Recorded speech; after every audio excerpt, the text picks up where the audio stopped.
सेमंतक मणि सत्राजीत ने भगवान सूर्य नारायण की आराधना करके इस मणि को प्राप्त किया और इस मणि की ये विशेषता थी कि रोज 8 किलो भार स्वर्ण प्रतिदिन प्रदान किया करती थी। एक दिन द्वारिकाधीश सत्राजीत के पास गए और कहा, अरे सत्राजीत, तुम्हारे पास वो मणि है, तुम्हारे तो इतना धन कोई काम आने वाला नहीं है, क्यों ना उस मणि को तुम महाराज उग्रसेन को प्रदान कर दो, तो सारी प्रजा की सेवा में उस धन का लाभ प्राप्त होगा।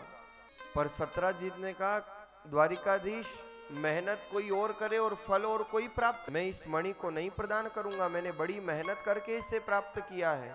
भगवान ने तो सहज में कहा था और सहज में परमात्मा मान गए, ठीक है मेरी राय थी, तुम न मानो तो तुम्हारी इच्छा। लेकिन संयोग ऐसा बना कि इधर तो भगवान का कहना हुआ और अगले ही दिन सत्राजीत का भाई प्रसेन उस मणि को पहन करके जंगल में शिकार खेलने के लिए, जब जंगल में शिकार खेलने के लिए निकला, एक सिंह ने आक्रमण किया और जब आक्रमण किया तो प्रसेन मारा गया। वो मणि सिंह अपने मुख में दबा करके जब वहां से प्रस्थान करता है तो एक जांब के द्वारा सिंह और जांब का युद्ध हुआ और जांब उस मणि को अपने समीप रख लेता है। इधर सत्राजीत ने जब देखा, क्योंकि इसे कुछ पता नहीं कि मणि कहां गई या मेरा भाई पहन करके गया, सत्राजीत ने जब अपने पास मणि नहीं पाई तो सत्राजीत भगवान के ऊपर कलंक लगा देता है कि द्वारिकाधीश आए थे, मेरे से सेमंतक मणि मांगी और मैंने मणि नहीं दी, तो भगवान ने मेरी मणि चुरा ली। सेमंतक मणि जब नहीं मिली सत्राजीत को तो सत्राजीत कहता है और भगवान के ऊपर कलंक मांड दिया। जब सारी द्वारिका में बात फैली, अब भगवान तो प्रसिद्ध थे ही चोरी करने में, नामी चोराणाम अग्रगण्यम, सारी द्वारिका में बात फैल गई कि द्वारिकाधीश ने सत्राजीत की मणि चुरा ली। इधर भगवान ने जब इस बात को सुना तो उनको बड़ा आश्चर्य हुआ कि मुझे तो कोई मतलब ही नहीं, मैंने कहा मणि चुराई। और तो और बलदेव जी तक ने कह दिया कि प्रभु, अरे आप बालक थे तब चोरी किया करते थे, वहां तक ठीक था, पर आप अभी भी चोरी करते हो। लोगों ने कलंक लगाया जो लगाया, पर घर वालों ने नहीं छोड़ा। एक दिन रुक्मणी आड़े हाथ लेकर कहती है, अरे द्वारिकाधीश, आपने क्यों सेमंतक मणि चुराई? भगवान ने मन में विचार किया कि बिना वजह का कलंक, इसका निरीक्षण करना पड़ेगा और सब जगत के सामने इस बात को लाना पड़ेगा कि मेरे पास ये मणि। और भगवान इस मणि को ढूंढते ढूंढते पहुंच गए जांब के पास। कौन था ये जांब? पूर्व जन्म का ये जो जांबवान है, पूर्व जन्म के जामवंत।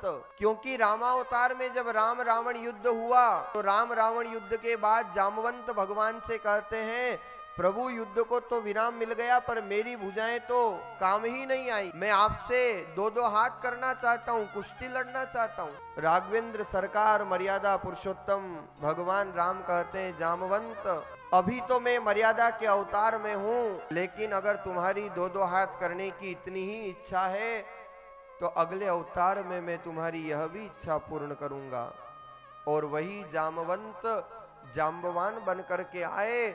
27 दिन तक भगवान का और जाम्बवान का युद्ध चला, और जब भयंकर युद्ध चला तो 27 दिन के बाद जाम्बवान के हाथ पैर ढीले पड़ जाते हैं, और जो भगवान ने प्रहार करना प्रारंभ किया तो जाम्बवान हाथ जोड़ करके क्षमा याचना करते हैं और सेमंतक मणि भगवान को हाजिर कर देते हैं। जाम्बवान कहते हैं, प्रभु क्षमा करिए, मैं आपसे पराजित होता हूं, मैं आपसे हार मानता हूं। जाम्बवान ने सेमंतक मणि तो प्रदान की जो की, लेकिन अपने हृदय की मणि जामवंती भी भगवान को सौंप देते हैं, और भगवान गवाह के रूप में सारी द्वारिका के सामने जामवंती से कहलवाते हैं कि ये मणि मेरे पिता के पास थी।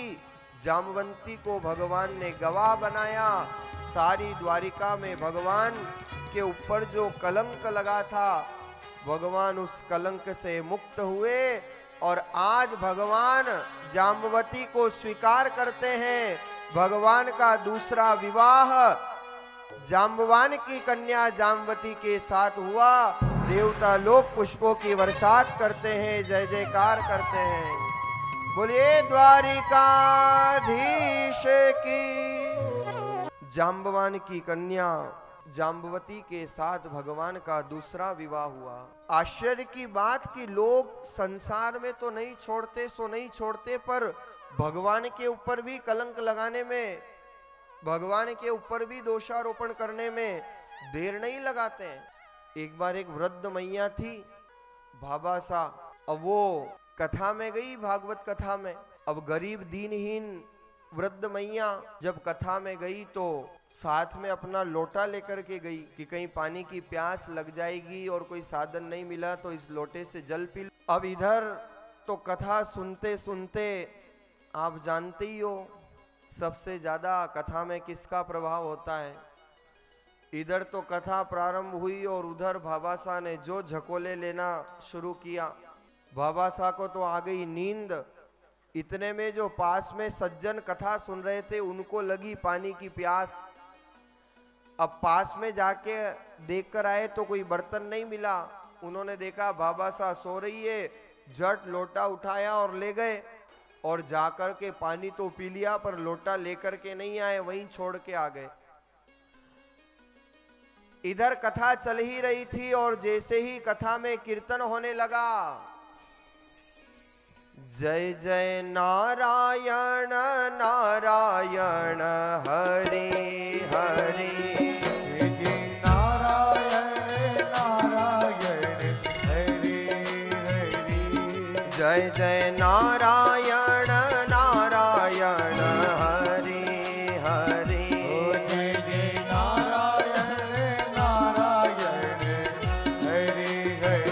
ओ तेरी लीला सबसे न्यारी न्यारी हरि हरि, ओ तेरी लीला जग से न्यारी न्यारी हरि हरि।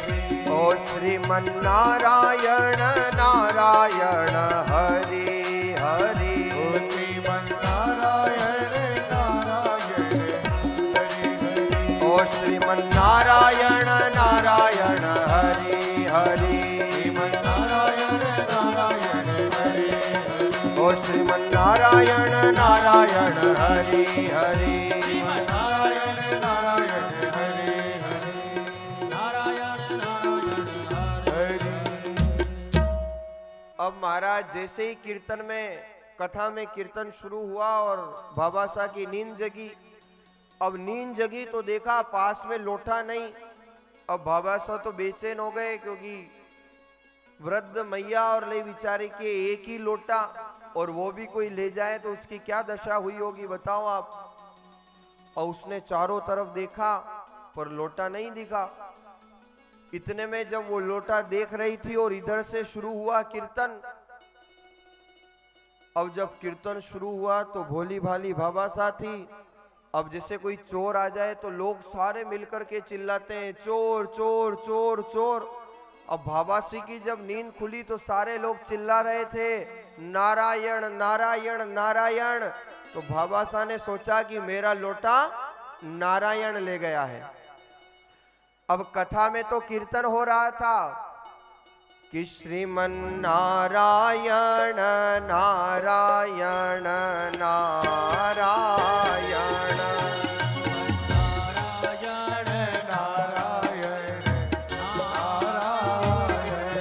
श्रीमन नारायण भजमन नारायण, श्रीमन नारायण भजमन नारायण।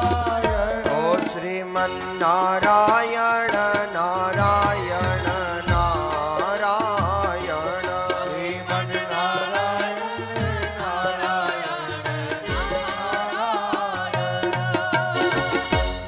अब जब कीर्तन कीर्तन होने लगा तो आसपास के सब लोग चिल्ला रहे थे, जोर जोर से बोल रहे थे, नारायण नारायण नारायण। उस बाबा ने कहा कि मेरा लोटा नारायण ले गया है। अब वो कथा में तो कीर्तन अलग ही चल रहा था और वो भावासा अपना नया कीर्तन शुरू कर देती है। वो क्या कहती है?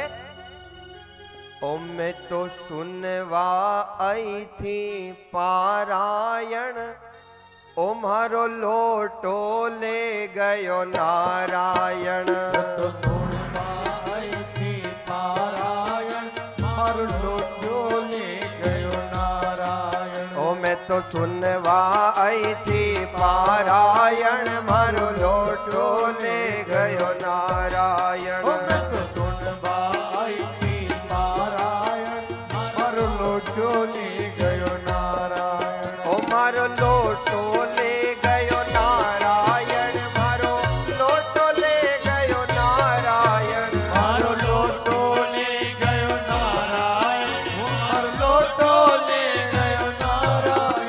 मैं तो सुनवा आई थी पारायण, मारो लोटो ले गयो नारायण। मैं तो सुनवा आई थी पारायण, मारो लोटो ले गयो नारायण। अब महाराज सारे लोग श्रीमन नारायण श्रीमन नारायण, और ये वृद्ध बाबा साहब मैं तो सुनवा आई थी पारायण और मारो लोठो ले गयो नारायण। भगवान ने कहा कि मैं तो कोई काम नहीं करूं तो भी लोग मुझे जबरदस्ती चोर बना देते हैं। और वो जोर जोर से भगवान को कहने लगी, मारो लोटो ले गयो नारायण, मारो लोटो ले गयो नारायण। भगवान ने कहा कि अगर इस बुढ़िया को लोटा नहीं दिया तो सारे संसार में मुझे बदनाम कर देगी। और देखते ही देखते साक्षात चतुर्भुज नारायण में भगवान पधार जाते हैं। बोलिए चार भुजा नाथ की। भगवान ने झट सोने का लोटा दिया, पर बाबा साहब क्यों भाया यो मारो नहीं है। बाबा साहब ही पक्की साहब। भगवान झट झोलियों काड़न चांदी को लोटो दी दो, पर बाबा साहब क्यों भाया यो भी मारो नहीं है। भगवान ने कहा ये तो बड़ी समस्या हो गई है, इसका तो जो लोटा था वही लाके देना पड़े।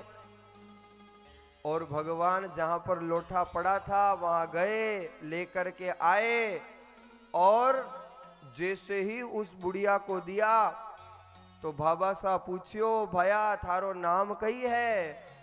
भगवान क्यों बाबा साहब मारो नाम नारायण है। बाबा साहब क्यों जदी सब चिल्ला रहा नारायण नारायण, और बाबा साहब तो ताली की सेवा करते हुए, ओ मैं तो सुनवा आई थी पारायण, मारो लोटो दे गयो नारायण। ओ मैं तो सुनवा आई थी पारायण, मारो लोटो दे गयो नारायण। ओ मैं तो सुनवा आई थी पारायण, मारो लोटो दे गयो नारायण। मैं तो सुनवा आई थी पारायण, मारो लोटो दे गयो नारायण। भगवान अपने भक्तों के लिए कृपा करने के लिए तैयार रहते हैं, पर उस भाव से उस परमात्मा को कोई पुकारे तो सही। भगवान कहते हैं कि मेरे भक्त तो मुझे ओलमा देते हैं, मेरे ऊपर न जाने कितने कितने प्रकार के अनेक अनेक प्रकार के दोष मंडते हैं, पर फिर भी मैं उनका बुरा नहीं मानता, क्योंकि जो भाव से मुझे पुकारता है, जो भाव से मुझे अपना मानता है, उसके लिए तो मैं सदैव तत्पर रहता हूं। सुखदेव जी महाराज वर्णन करते हैं,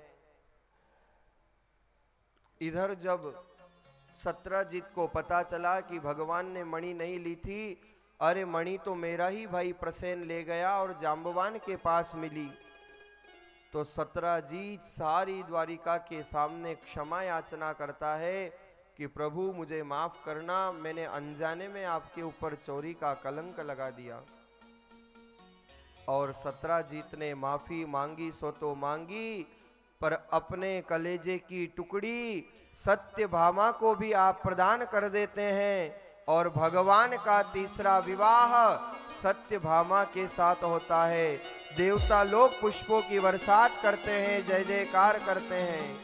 बोलिए द्वारिकाधीश की।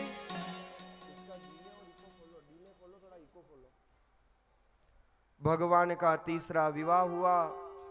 सत्राजीत अपनी कन्या को भगवान को समर्पित कर देते हैं। इधर परमात्मा द्वारिकाधीश एक एक करके अष्टधा प्रकृति के रूप में प्रमुख 8 कन्याओं को सर्वप्रथम स्वीकार करते हैं।